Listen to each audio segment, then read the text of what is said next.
Le discours en question, on a décidé de le titrer I have a dream. J'ai un rêve.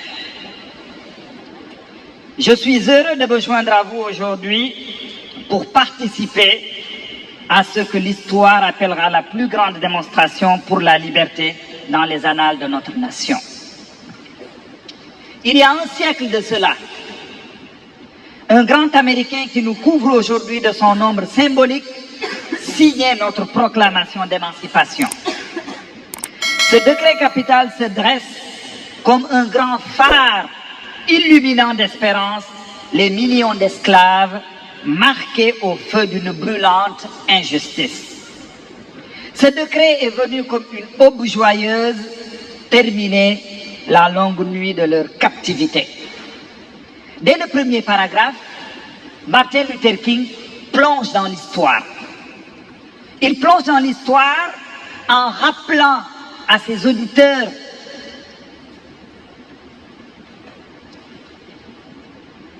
que nous sommes aujourd'hui ici à Washington sous l'aile protectrice d'un grand Américain. Ce grand Américain, c'est qui?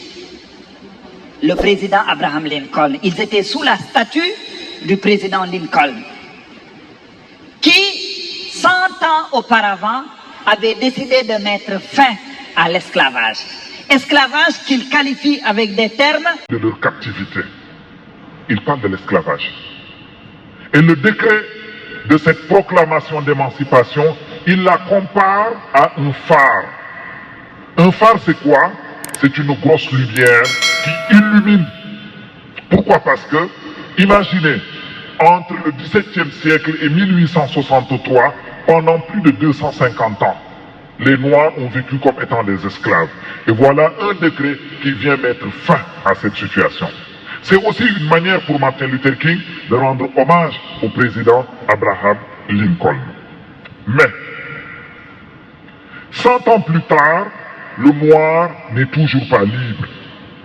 100 ans plus tard, le noir est encore terriblement handicapé par les menottes de la ségrégation et les chaînes de la discrimination. Ça veut dire quoi? On est en 1963. Le décret d'émancipation a été signé 100 ans auparavant, en 1863.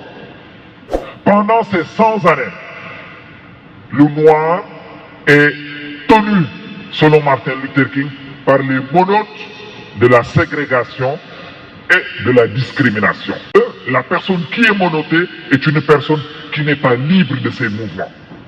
Et dans la situation de la ségrégation raciale, les Noirs étaient loin d'être libres de leurs mouvements. Pourquoi? Parce qu'ils n'avaient pas du tout accès à tous les endroits comme des gens libres et normaux. Mais on leur disait que vous aviez accès à ici, que vous n'aviez pas accès à là.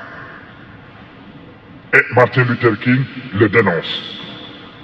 Et il continue en disant que 100 ans plus tard, le noir vit à l'écart sur son îlot de pauvreté au milieu d'un vaste océan de prospérité matérielle. Ça veut dire que depuis que l'esclavage a été mis fin, depuis qu'on a mis fin à l'esclavage, ce n'est pas pour autant que tous les Noirs sont sortis de la situation de pauvreté, mais que la grande majorité de ces Noirs est restée misérable et pauvre, vivant dans des taudis, dans un vaste océan de prospérité matérielle. Pourquoi? Parce que ce qu'il ne faut pas oublier, c'est que pendant cette période, on est au lendemain de la Deuxième Guerre mondiale. L'Amérique a sorti le plan Marshall pour reconstruire l'Europe. Ces usines sont en train de tourner. Tout le monde rêve de l'Amérique. Les Italiens ont commencé à quitter pour aller. L'Amérique était là, à l'époque, est devenue la nation la plus puissante et la plus riche au monde.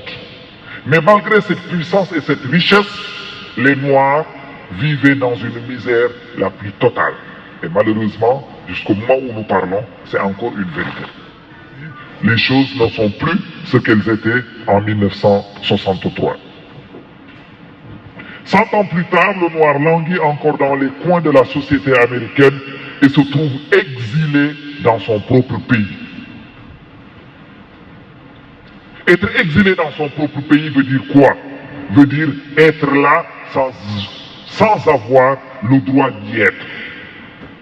Un exilé, c'est quelqu'un qui n'a pas du tout... En fait, c'est quelqu'un qui n'est pas chez lui.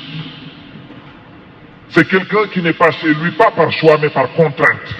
C'est-à-dire, quand vous êtes, je sais pas moi, dans un pays où il y a la dictature, vous décidez de fuir votre pays et d'aller vous installer dans un autre pays, vous êtes un exilé. Mais là, les Noirs étaient exilés dans leur propre pays. C'est pourquoi nous sommes venus aujourd'hui ici dénoncer une condition humaine honteuse. Gàcce Amérique. La manière dont l'Amérique traite ses populations noires est une honte. It's a shame. En un certain sens, nous sommes venus dans notre capitale nationale pour encaisser un chèque. Il est fort, Martin. Nous sommes venus dans notre capitale nationale. Et on est venu là pour encaisser. C'est l'image. Un chèque. Quand les architectes de notre République ont magnifiquement rédigé notre constitution de la déclaration d'indépendance, ils signaient un chèque dont tout Américain devait hériter. Parce que, rappelez-vous, en 1789, quand les pères fondateurs se sont retrouvés à Philadelphie pour signer la proclamation d'émancipation, la proclamation d'indépendance de l'Amérique, pour signer en fait la constitution, la naissance de l'Amérique, ils avaient décidé que tous les Américains devaient vivre en dignité dans cette Amérique. Et pour Martin Luther King, ce jour-là, les pères fondateurs ont signé un chèque dont les Blancs ont pu encaisser à la banque, mais que les Noirs n'ont pas encore touché. Pourquoi? Parce que et aujourd'hui, ils sont venus en Amérique pour pouvoir récupérer leur partie, pour pouvoir encaisser ce chèque que les pères fondateurs avaient signé à Philadelphie, quand ils décidaient de créer cette nation américaine moderne.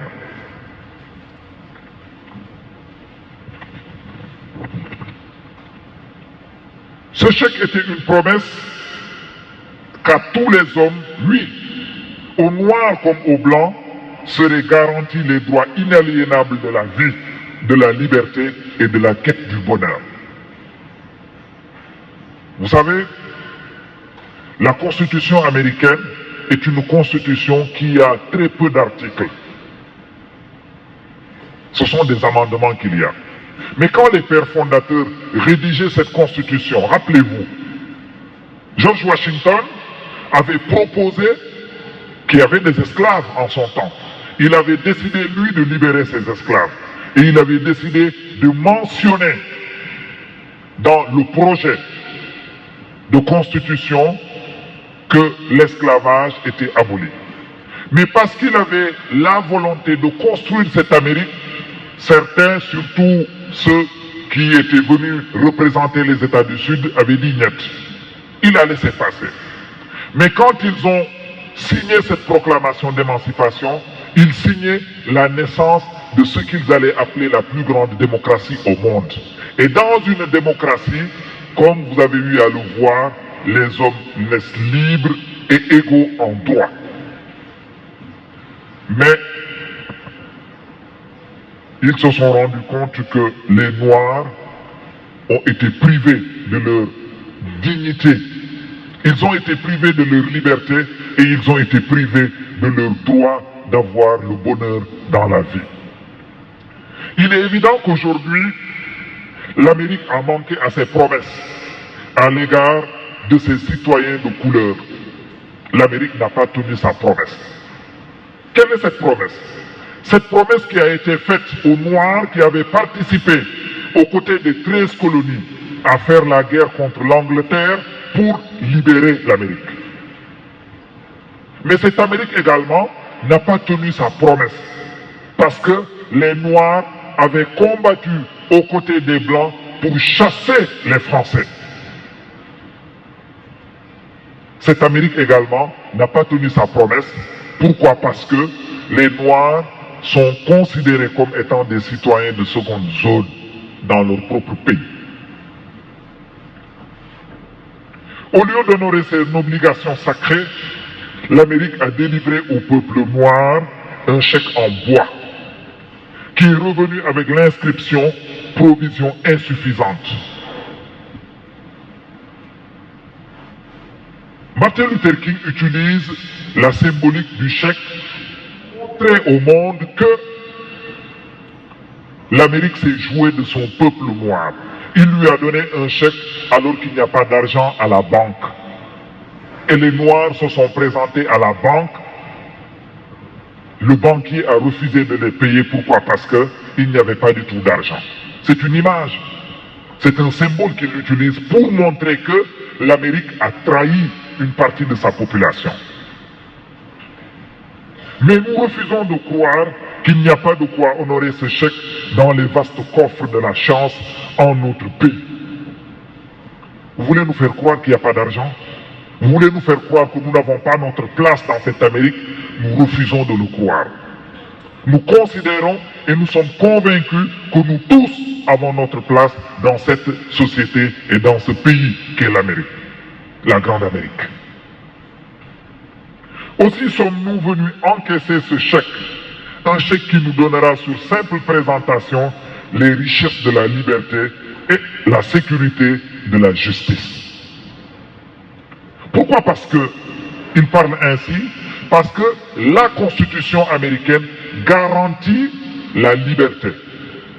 La Constitution américaine garantit la justice.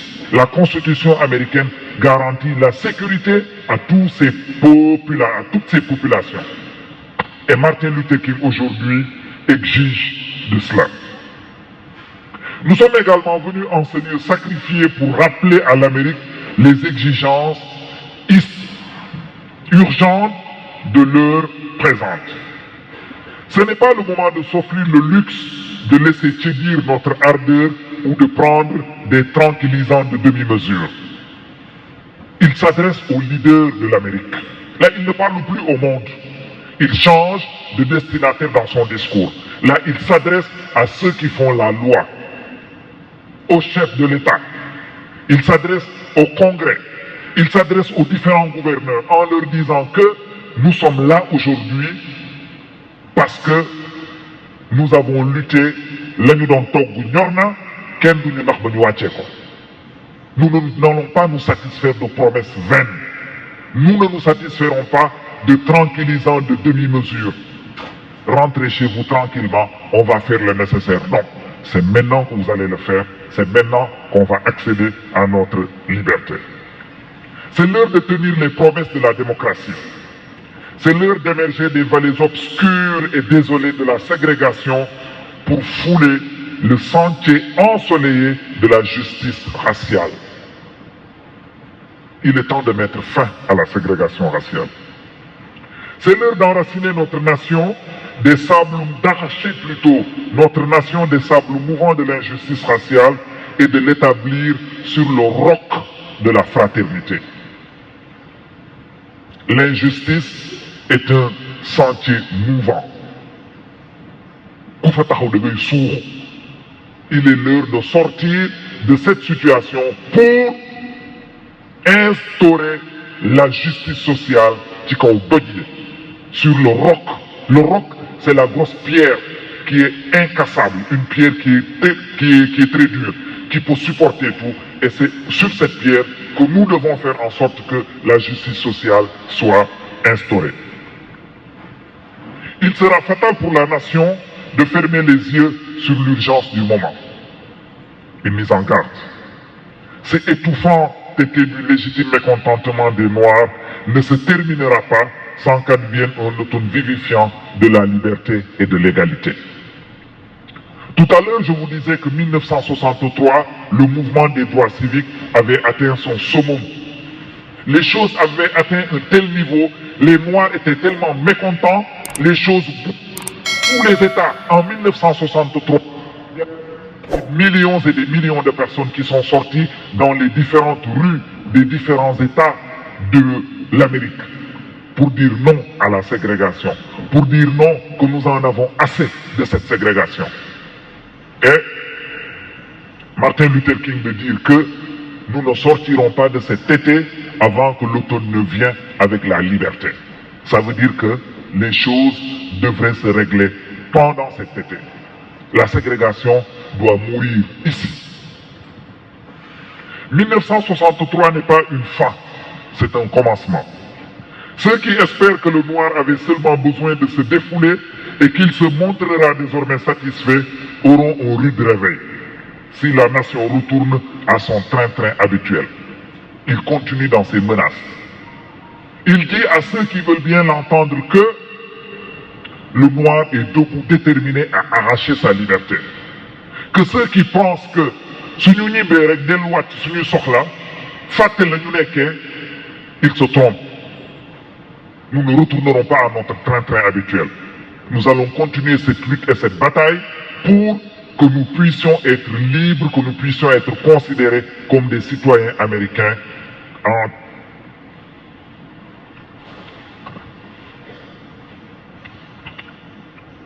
Il n'y aura ni repos ni tranquillité en Amérique jusqu'à ce qu'on ait accordé au peuple noir ses droits de citoyen.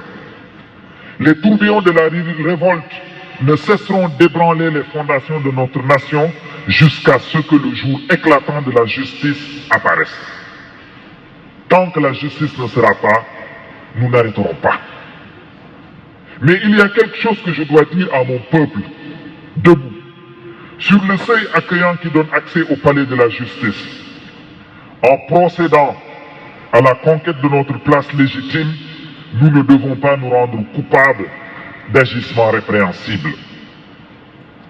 Là également, Martin Luther King tourne son regard vers son peuple, vers les Noirs, en leur disant que nous devons continuer notre combat, mais nous ne devons pas du tout nous lancer dans des actes qui vont nous considérer comme étant des criminels.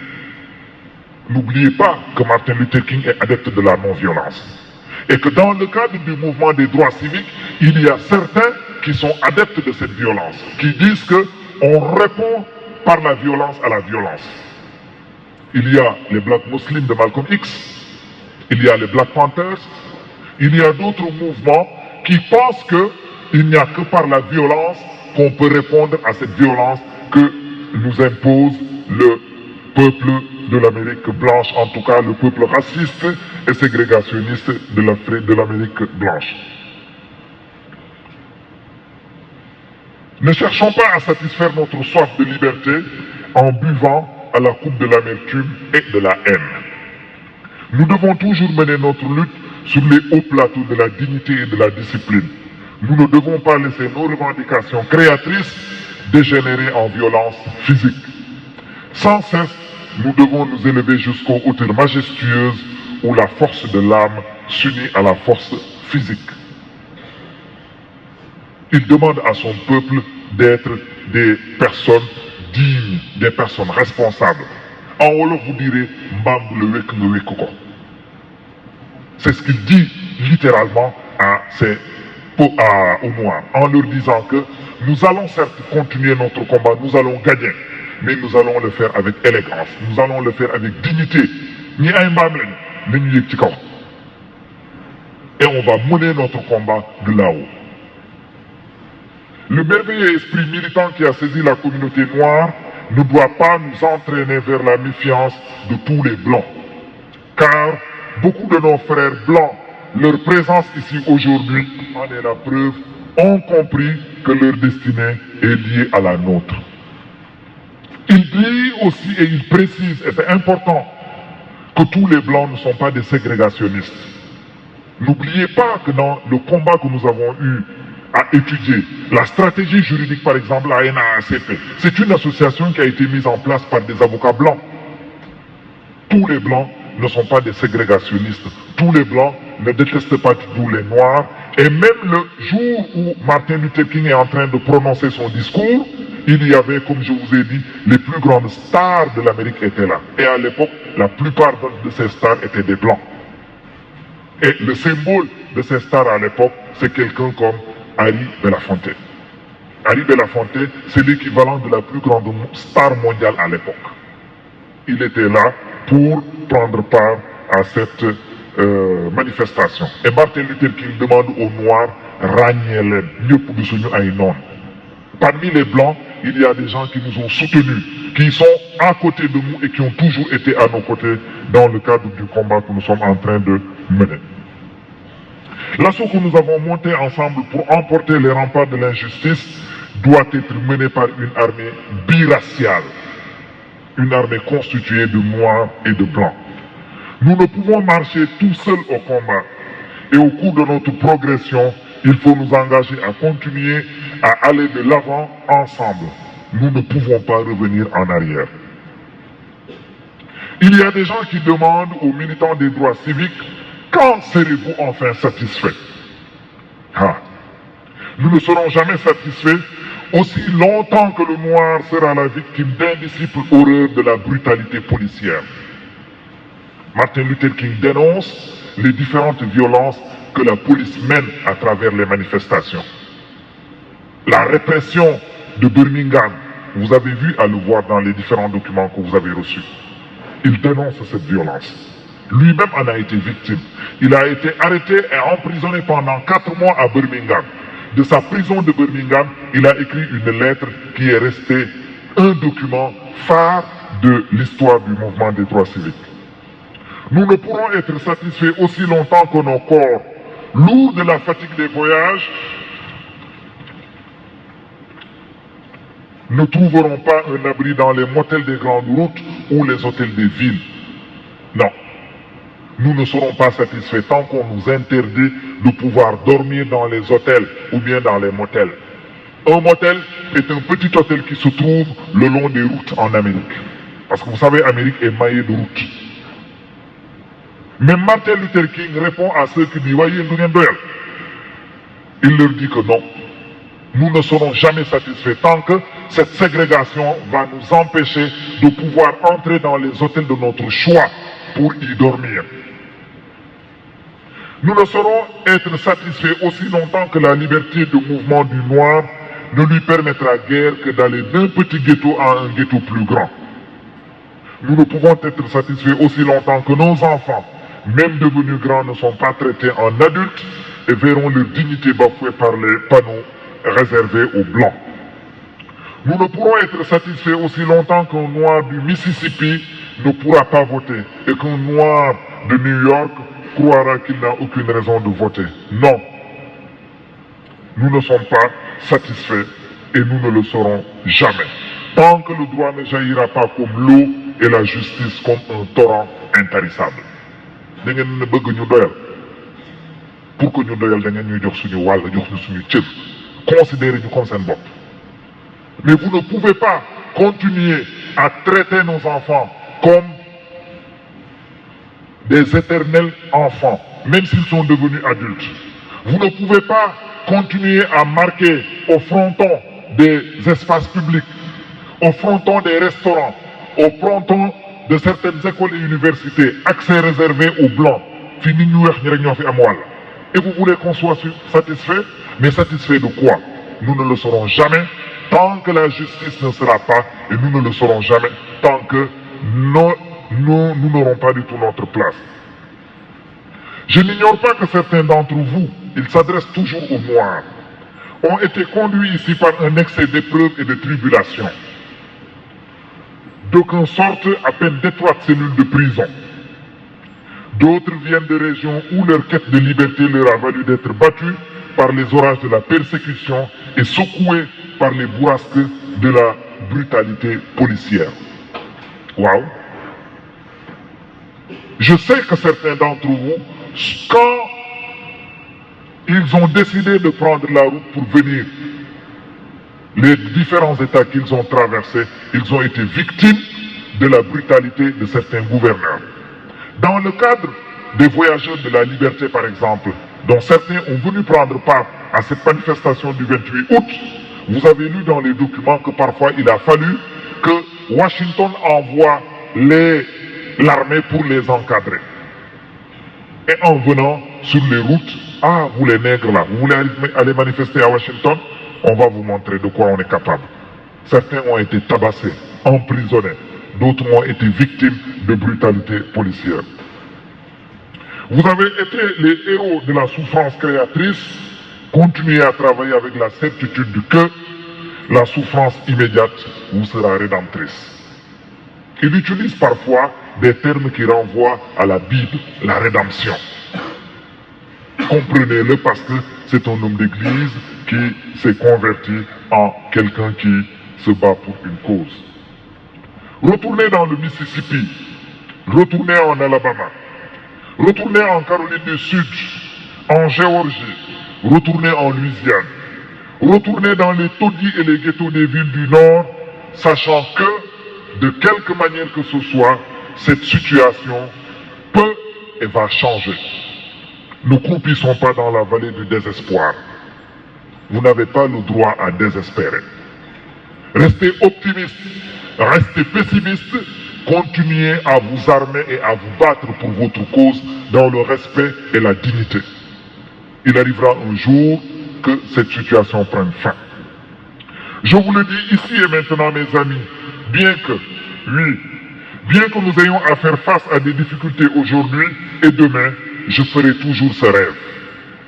Martin Luther King était en train de faire un brillant discours, mais un discours qui était certainement beau quand on le lit, mais qui était commençait à devenir ennuyeux pour les centaines de milliers de personnes qui l'écoutaient. Alors, il y a une de ses amies qui est venue tout près de lui, à la tribune, lui souffler à l'oreille. « Martin, parle-nous de ton rêve. » Et Martin Luther King de mettre de côté le discours qu'il était en train de lire. Je vous le dis ici et maintenant, mes amis, je fais toujours un rêve.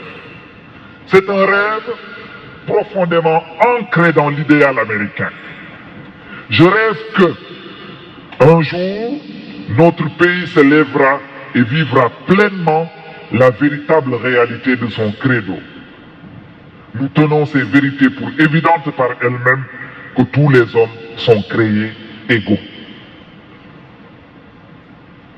Là, il ne fait plus de discours. Il parle de son rêve. De son rêve d'une Amérique où il arrivera un jour où tout le monde sera égaux. Je rêve qu'un jour, sur les collines rousses de Géorgie, les fils d'anciens esclaves et ceux d'anciens propriétaires d'esclaves pourront s'asseoir ensemble à la table de la fraternité. Le rêve de Martin Luther King est qu'un jour en Amérique, les enfants des anciens esclaves et les enfants des anciens propriétaires d'esclaves puissent s'asseoir à la table de la fraternité ensemble. Son rêve s'est réalisé. Je rêve qu'un jour, même dans l'état du Mississippi, un état où brûlent les feux de l'injustice et de l'oppression sera transformé en un oasis et de liberté et de justice. Martin Luther King rêve que même dans l'état le plus abject, dans l'état où les Noirs ont le plus souffert, que cet état puisse être transformé un jour en un état où la liberté des Noirs sera consacrée et où la paix et la justice seront de rigueur.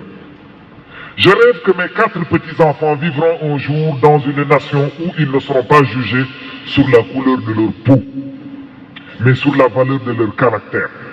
Je fais ce rêve aujourd'hui. Je rêve qu'un jour, même en Alabama, avec ses abominables racistes, avec son gouverneur à la bouche pleine des mots opposition et annulation des lois fédérales, que là même en Alabama, un jour, les petits garçons noirs et les petites filles blanches pourront se donner la main comme frères et sœurs. Je fais aujourd'hui un rêve. Martin Luther King rêve grand. Il rêve que l'Alabama, qui est l'état où le gouverneur, à chaque fois qu'il ouvre sa bouche, c'est pour dire que les lois qui sont votées sont des chiffons de papier. le texte que vous avez entre les mains en commentaire. Même dans cet état de l'Alabama, ils rêvent qu'un jour, les petites filles noires et les petits garçons blancs puissent se promener main en main. Vivre comme des frères et des sœurs. Oui, Martin Luther King a rêvé et son rêve s'est réalisé. Ce qui me permet d'ouvrir une petite parenthèse avant de revenir au rêve de Martin Luther King. Pour vous inciter vous également à rêver. À rêver grand, à voir grand vos vies. Rêver d'être les gens qui seront le plus aboutis au monde. Rêver d'avoir une vie qui vous permettra de changer le pays dans lequel nous vivons. De changer votre vie, la vie de vos proches, la vie de vos villages, la vie de votre ville, de votre quartier. Rêvez que demain, dans 10 ans, ou peut-être moins de 10 ans, que vous serez parmi les gens qui seront les plus importants, non seulement dans ce pays, mais dans le continent africain et pourquoi pas dans le monde entier. Si vous ne rêvez pas, vous ne ferez pas de grandes choses. Et ça, je le dis avec force conviction. Pourquoi? Parce que le discours ambiant qui circule, c'est de faire en sorte que les conditions sont difficiles, que nous n'avons pas les moyens, que nos parents sont pauvres. Personne n'est riche. On est pauvre dans la tête. C'est à vous de changer votre situation. C'est à vous de changer votre état de fait. N'acceptez pas qu'un professeur d'université, qu'un recteur, qu'un chef de département, qu'un ministre, qu'un président de la République, que vos parents décident de ce que vous allez faire de vos vies. C'est à vous de savoir ce que vous voulez devenir demain. Quel rôle et quelle place vous voulez occuper dans la société dans laquelle nous sommes aujourd'hui. Ça, c'est à vous de le définir et de vous donner les moyens d'y arriver. Ne vous contentez pas simplement de rêver. Quand on rêve, on se donne les moyens de réaliser ses rêves. Et Martin Luther King a rêvé, le peuple noir a travaillé avec lui. En 2004, le premier noir a été élu président des États-Unis d'Amérique. Travailler, travailler, travailler. C'est ce que disait Maître Wade. Je rêve qu'un jour, toute la vallée sera relevée. Toutes collines et toutes montagnes seront rabaissées. Les endroits escarpés seront aplanis et les chemins tortueux redressés. La gloire du Seigneur sera révélée à tout être fait de chair. Là, c'est le prêtre qui parle. En leur disant que il rêve qu'un jour que les routes américaines soient aplanies comme ça, qu'il n'y ait plus d'injustice, que tout le monde puisse vivre dans cette Amérique. Telle est notre espérance, c'est la foi avec laquelle je retourne dans le sud. Avec cette foi, nous serons capables de distinguer dans la montagne du désespoir une pierre d'espérance. Avec cette foi, nous serons capables de transformer les discordes criardes de notre nation en une superbe symphonie de fraternité. Oui, ayez foi que les choses vont changer. Travaillez et donnez-vous les moyens pour que cette chose, la situation que vous êtes en train de vivre, change. Avec cette foi, nous serons capables de travailler ensemble, de prier ensemble, de lutter ensemble, d'aller en prison ensemble, de défendre la cause de la liberté ensemble, en sachant qu'un jour, nous serons libres. Ce sera le jour où tous les enfants de Dieu pourront chanter ces paroles qui auront alors un nouveau sens. Mon pays, c'est toi, douce terre de liberté, c'est toi que je chante. Terre où sont morts mes pères, terre dont les pèlerins étaient fiers, que du flanc de chacun de ces montagnes sonne la cloche de la liberté. Et si l'Amérique doit être une grande nation, que cela devienne vrai. On ne doit pas se contenter de crier qu'on est grand. L'Amérique ne doit pas se contenter de dire que je suis une grande nation. Pour que l'Amérique puisse être une grande nation, il faut que tous ses enfants, noirs et blancs, aient les mêmes droits, qu'ils puissent vivre en paix, qu'ils puissent partager ce que tous les citoyens d'un même pays doivent partager, c'est-à-dire la liberté d'aller et venir, la liberté de profiter et de bénéficier ce que lui accorde la Constitution. Que la cloche de la liberté sonne du haut des merveilleuses collines du New Hampshire. Que la cloche de la liberté sonne du haut des montagnes grandioses de l'État de New York. Que la cloche de la liberté sonne du haut des sommets des Alleghenies de Pennsylvanie. Que la cloche de la liberté sonne du haut des cimes neigeuses des montagnes rocheuses du Colorado. Que la cloche de la liberté sonne depuis les pentes harmonieuses de la Californie. Mais cela ne suffit pas. Que la cloche de la liberté sonne du haut du mont Stone de Géorgie, du Tennessee, du Mississippi, du flanc de chaque montagne que sonne la cloche de la liberté. Quand nous permettrons à la cloche de la liberté de sonner dans chaque village, dans chaque hameau, dans chaque ville et dans chaque État, nous pourrons fêter un jour où tous les enfants de Dieu, les noirs et les blancs, les juifs et les non-juifs, les protestants et les catholiques pourront se donner la main et chanter les paroles du vieux négro spirituel, enfin libre. Enfin libre, grâce soit rendue au Dieu Tout-Puissant, nous sommes enfin libres. Voilà le fameux discours que Martin Luther King a eu à prononcer, et c'est un discours qui a mis fin à cette maudite ségrégation que l'Amérique a eu à vivre. Comme va la suite des combats qui ont été menés par le peuple noir de l'Amérique.